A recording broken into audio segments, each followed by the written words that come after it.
Bueno, un placer para mí estar con ustedes el día de hoy. Mi nombre es Félix Torres, soy psicólogo clínico y colaborador de FAPEDI. Insisto, es un verdadero placer para mí estar con ustedes participando de este segundo seminario.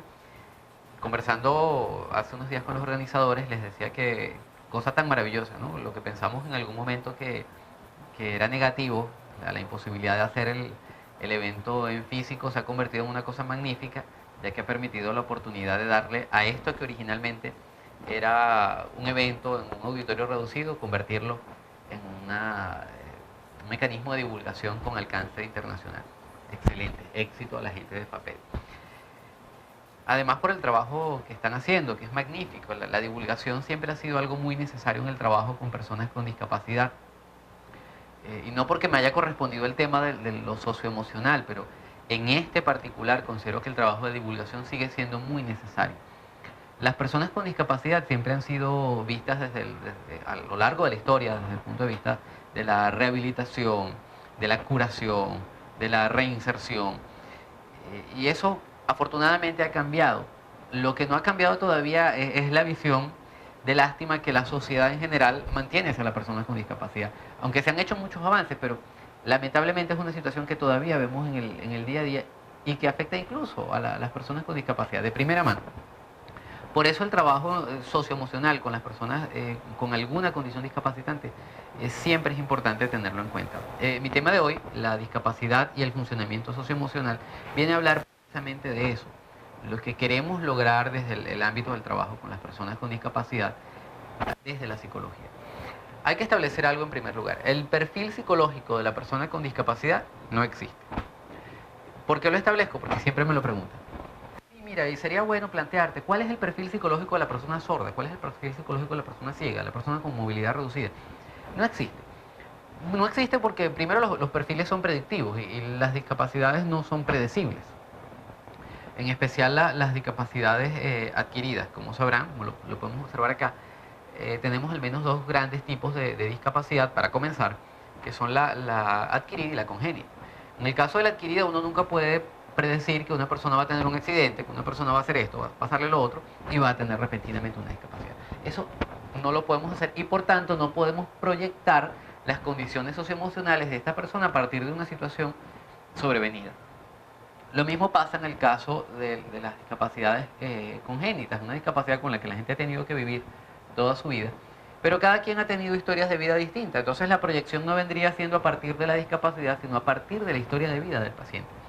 Cosa que, si bien es fácil entender desde la clínica, es difícil de explicar a una sociedad que considera todavía en el siglo XXI que por tener una característica física o cognitiva particular, ya todas las personas que la tienen caben dentro del mismo perfil. Cosa que está, por cierto, errada. Vamos a ver, por ejemplo, las condiciones más comunes dentro de la discapacidad. Vamos a agruparlas en tres grandes tipos: las motrices, las cognitivas y las sensoriales. Dentro de las motrices vamos a encontrar aquellas en las que la movilidad reducida, aquellas en las que tenemos, digamos, mayor necesidad en la accesibilidad para el movimiento, mientras que en las cognitivas muy probablemente tengamos una buena potencialidad, un buen funcionamiento en el orden motriz, y la dificultad pues va a estar en las condiciones del aprendizaje, el acceso a la información, las capacidades cognitivas en general. Vamos a tener también las sensoriales, dentro de las que tenemos a las personas sordas, a las personas ciegas o con baja visión, y al grupo, digamos, menos conocido, que son aquellas personas que tienen las discapacidades a nivel sensitivo digamos, en los órganos sensoriales menos fundamentales o menos reconocidos a nivel social, como son el gusto y la audición. Rara vez nos planteamos la posibilidad de pensar qué será de la vida emocional de una persona que, por ejemplo, no puede percibir los sabores, no puede percibir los olores. Bueno, vamos a abordar estos temas. Para comenzar, vamos a trabajar con las dos grandes percepciones que hay cuando hablamos del ámbito socioemocional. Cuando hablamos de socioemocional estamos hablando de dos constructos, obviamente, el social y el emocional, se cae de maduro. Ahora, hablamos del constructo social, estamos hablando de lo que hay fuera, lo que la gente percibe, la interacción que tienes con la gente. Cuando hablamos de lo que se siente, entonces estamos hablando de lo que hay dentro, la forma en lo que yo como ser humano puedo percibir e interpretar lo que el medio ambiente me está dando. La conjunción entre estos dos elementos es lo que va a generar el desarrollo socioemocional de la persona y va a completar el triángulo que lo va a volver humano. Los humanos como entidad biopsicosocial, bueno, en esta conjunción de los elementos sociales y emocionales es donde se da realmente la completud de nuestra característica humana. ¿Cuál es el problema real acá? El problema real es que a veces hay un divorcio entre lo que está pasando y lo que estamos sintiendo. Como les mencionaba hace un rato, una cosa es el concepto que la gente en general, la sociedad tiene sobre la persona con discapacidad y otra cosa es el concepto que tiene la gente con discapacidad sobre sí misma. Ahí obviamente tenemos que ir a las individualidades. El autoconcepto y la autoestima tienen mucho que ver con este tema. La capacidad funcional, aquellas cosas que sí puedo hacer como persona con discapacidad. Y por supuesto ahí está el autorreconocimiento como persona con discapacidad. ¿Cuál es realmente la condición discapacitante que hay? Todos estos son temas que deben ser abordados, pero que hasta ahora han tenido soluciones, digamos, muy sociales, a pesar de que son temas muy personales. Por eso está esta disyuntiva, ¿son soluciones o son derechos? Hablando particularmente del caso venezolano, a nivel de derechos se ha tenido muchos avances. Está el reconocimiento de las personas con discapacidad en la Constitución Nacional vigente, está la ley para personas con discapacidad vigente, hay leyes específicas además que están dadas para beneficios sociales personas en condiciones o personas con alguna condición discapacitante. Cuando planteamos todo esto decimos magnífico, sí, magnífico, pero son solo derechos. Estos derechos no siempre suponen soluciones reales a problemas reales que la gente vive. Por ejemplo, derechos que nos permite la ley para personas con discapacidad, el derecho a la educación universitaria. El 1% de la matrícula universitaria en Venezuela debe ser personas con discapacidad. Un derecho espectacular, te lo compro. Ahora, ¿implica soluciones reales? Bueno, ahí nos vamos a las individualidades, ahí es donde tenemos que preguntarles a los usuarios, por ejemplo, y vamos a dar un caso, de la Universidad Central de Venezuela, universidad cuya planta física es patrimonio cultural de la humanidad. Para quienes no han ido, de verdad la infraestructura es magnífica, es una cosa hermosa. Y nos preguntamos, ¿esta estructura hermosa es accesible para personas en sillas de ruedas? ¿Es accesible para personas ciegas? Todo esto decimos, claro, magnífica la idea de que el 1% de la gente que hace vida allí, en la ciudad universitaria, sean personas con discapacidad, es excelente. Pero nos preguntamos, cada una de las personas que se va a convertir en ese número, en ese 1%, ¿irá bien allí? ¿Podrá ser accesible esta casa de estudios, la planta física de esta casa de estudios? Bueno, se han hecho muchos avances al respecto. Ya no hablando solo de la UCB, podemos hablar de otras universidades que, al menos en el caso venezolano, han tenido grandes avances. Pudiéramos hablar, por ejemplo, yo trabajo en la Universidad Pedagógica Experimental Libertador, la UPEL, que es una universidad dedicada exclusivamente al área de pedagogía. Es además designada por la ley como el asesor legal y pedagógico del Estado en los asuntos ligados a la educación. Obviamente tiene que ser la casa de estudios que lleve la delantera en la accesibilidad, en la inclusión de las personas con discapacidad al ámbito educativo. E insisto, aunque se han hecho muchos avances, cuando nos vamos a las particularidades nos encontramos con gente que sencillamente tiene que enfrentarse a mecanismos de exclusión que están dados de forma tácita. Bueno, porque hay clases que se ven en el primer o segundo piso y no pueden acceder a él. Porque no todas las no todas las carreras hay intérpretes disponibles para los sordos, aunque se hace el mejor esfuerzo, pero la verdad es que no nos damos abastos. La Universidad del Zulia, por ejemplo, tiene un magnífico equipo de intérpretes, pero no se da abastos. La cantidad de sordos supera en número y en diversidad de carreras el número de intérpretes que hay disponibles en la universidad. Y siendo francos, cuando nos vamos a los números, ¿vale la pena invertir tanto por algo que es solo el 1% de la población universitaria? es allí donde nos enfrentamos a si son derechos o son soluciones. Y en este mismo ámbito de los derechos o soluciones cabe una pregunta, la siguiente: ¿son las personas con discapacidad iguales en mundos distintos? Algunos de mis amigos que tienen alguna discapacidad me la han planteado de otra forma. Han dicho, o es que somos gente distinta en el mismo mundo. Este planteamiento le viene a dar un toque funcional a la cosa, porque nos permite entender que ahora hay una lucha, que es la que planteamos a continuación, la lucha de la persona versus la discapacidad.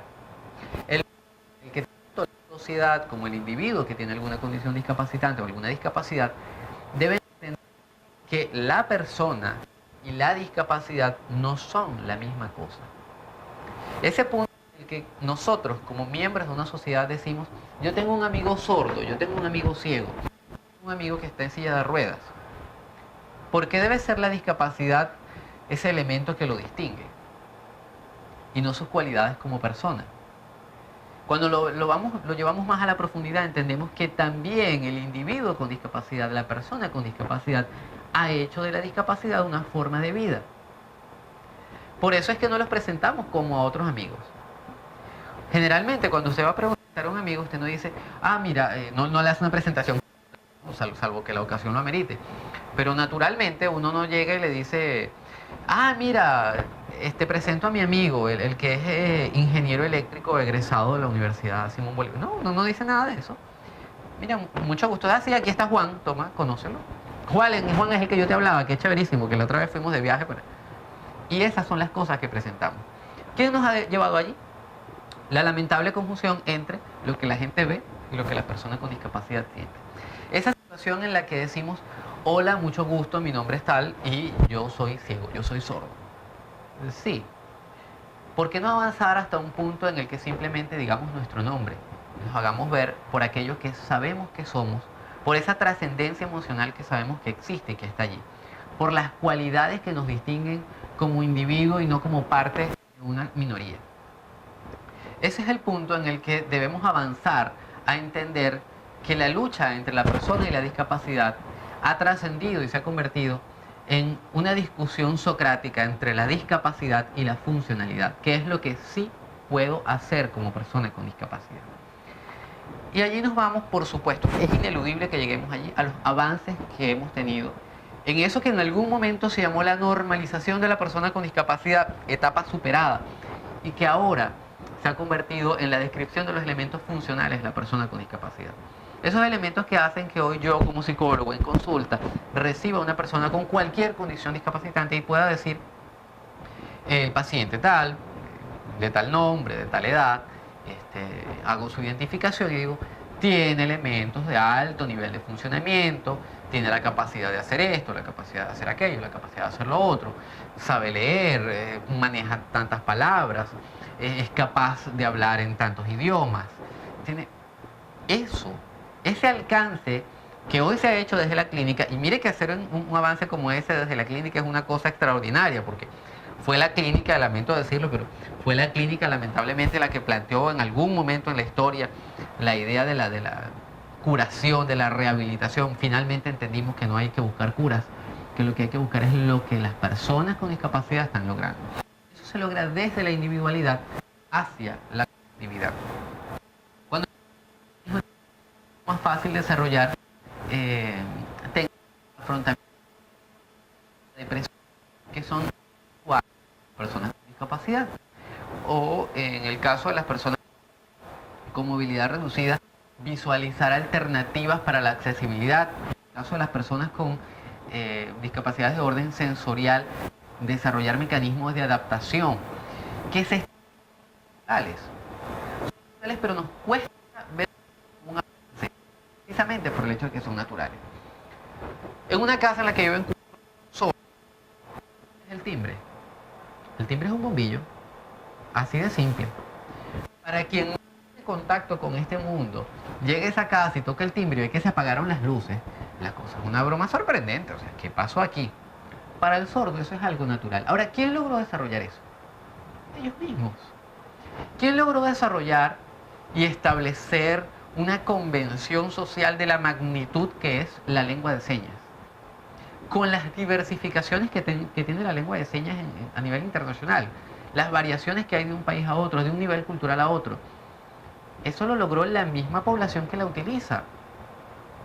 Y una población, una minoría, capaz de alcanzar una convención social de orden lingüístico que le permita acceso a la información en un mundo que está hecho para las lenguas articuladas y escritas, mira, es en general una comunidad con extraordinarias características resilientes. Lo mismo ocurre en el caso de los ciegos. ¿A quién se le va a ocurrir que alguien podría leer con las manos? A ellos se les ocurrió, ellos lo hicieron. Ellos nos están dando clases de eso. Y ese no ha sido el único avance. Han avanzado también hacia ahora impresoras, programas de computación que le permitan accesibilidad descriptiva a través del audio. Todas estas cosas que tú dices son fantásticas, sí, existen, son avances reales. Son avances en los que comunidades minoritarias han obligado a una comunidad mayoritaria a adaptarse y a crecer. Porque el enriquecimiento aquí es mutuo. La rampa no favorece solo a la persona con sillas de ruedas. Si nos vamos a lo real, a lo que es práctico, ¿quién puede subir por una escalera? Únicamente aquella persona que tiene las condiciones físicas óptimas. ¿Y cuántas personas en el mundo tienen condiciones físicas óptimas?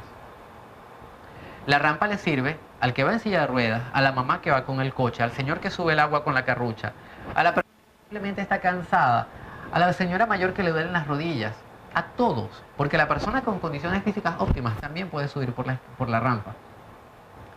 Cuando vemos esto decimos, hay elementos funcionales que van desde la necesidad particular hasta lo social. Esos elementos tienen un espejo también dentro de la emocionalidad. Y es allí donde podemos entender aquellas palabras de Aimé Moulins. Aimé Moulins dijo que la discapacidad no es otra cosa que la incapacidad para entender que todos tenemos capacidades diferentes. Cuando todos somos capaces de utilizar esos elementos funcionales que sí tenemos, tanto en lo funcional, tanto en lo práctico, como en lo emocional. Por cierto, no por ser emocional es menos práctico, es práctico. Cuando tenemos la capacidad de entender que puedo estar deprimido por una situación cualquiera, no solo por el hecho de que soy una persona con discapacidad, tengo derecho a sentir, tengo derecho a entristecerme, a alegrarme, a agarrar una rabia, y puedo vivirlo, puedo sentirlo. En ese momento estamos trascendiendo el límite de lo discapacitante y estamos avanzando precisamente hacia una estructura socioemocional que nos permite recorrer la diversidad que hace humanos. Hay dos grandes conceptos que podemos utilizar, que podemos manejar. Uno de ellos está dado, uno de ellos se direcciona hacia el hecho de que como persona con discapacidad tienes que vivir tu discapacidad y estás castigado en la discapacidad. Y el otro se direcciona a que como persona eres un ser humano que tiene que superar adversidades como todos los seres humanos y que tiene las mismas capacidades que otros seres humanos. Que puedes verlas de una forma muy potencial, como un gran potencial, o puedes verlas como una gran limitante. Las opciones las tienes tú, las opciones las puedes decidir tú. Porque aunque sean muchas las limitaciones, siempre que te centres en ellas vas a verlas solo como limitaciones. Pero cuando ese aspecto socioemocional empieza a enriquecerse y empieces a ver que como persona con discapacidad puedes avanzar hacia el enriquecimiento de la sociedad en la que vives, hacia el fortalecimiento de los valores que te rodean, entonces allí vamos a entender que la discapacidad no es otra cosa que la discapacidad o la incapacidad de entender que las capacidades que todos tenemos son distintas y que eso que tú como persona con discapacidad tienes para dar es algo que los demás también necesitamos para crecer como comunidad. Es por eso que eventos como este son tan necesarios. La divulgación del trabajo que se ha hecho en Venezuela, a partir de las condiciones que tenemos, a partir de las dificultades que hay, pero a partir del marco jurídico magnífico que tenemos y de la voluntad social que hay para entenderlo, nos permite hoy tener eventos como este, gracias a que la gente con discapacidad es visible, porque ese es su logro. Muchísimas gracias a la gente de FAPEDI por la invitación y éxitos a todos aquellos que estamos trabajando porque esto sea posible.